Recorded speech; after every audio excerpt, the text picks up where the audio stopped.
Mail on Sunday, Nikki. We were talking about this yesterday as well, this HRT shortage.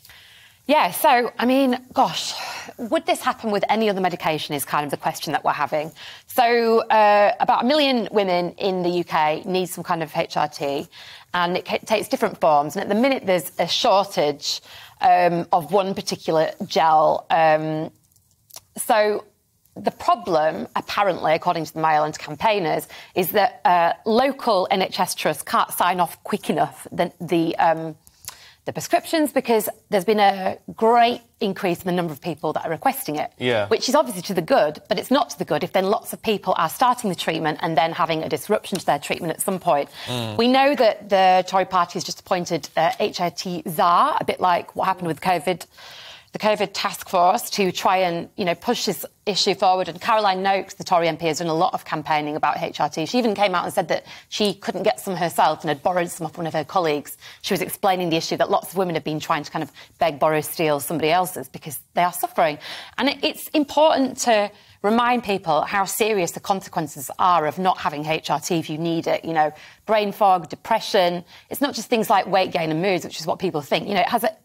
There's a greater chance of being suicidal in the age bracket of women that need HRT, if they have disruption to their supply or if they're not able to get it. So it's really serious and we have to sort it out right now. I've been reading this story the last 2 or 3 days because I've had no experience of this whatsoever in my life. I've never been married, right?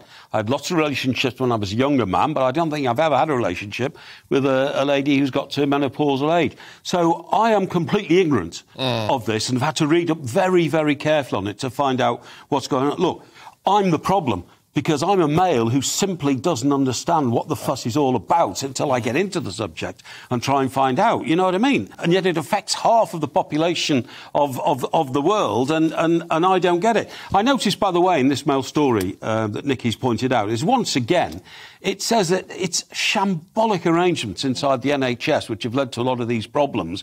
And I've been banging the drum now ever since COVID.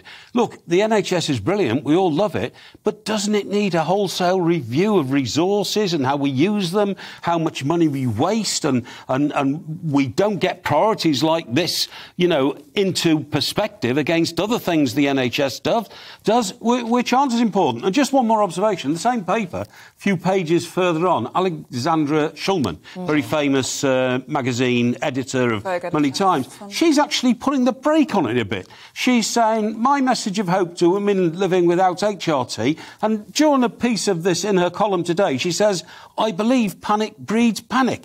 And he's actually trying to tell women, I think some of you are getting a bit excessive in your fears about what could happen. There's a point to that, isn't there? Well, I mean, there is, but it's all very individual. Some people have a terrible reaction to not having it and some people cope, and we don't know who those people are going to be. One of the issues is that the government is going to put a restriction on how many months' supply you can get at a time, so no more than 3 months, because that's apparently going to help with the supply chain issues.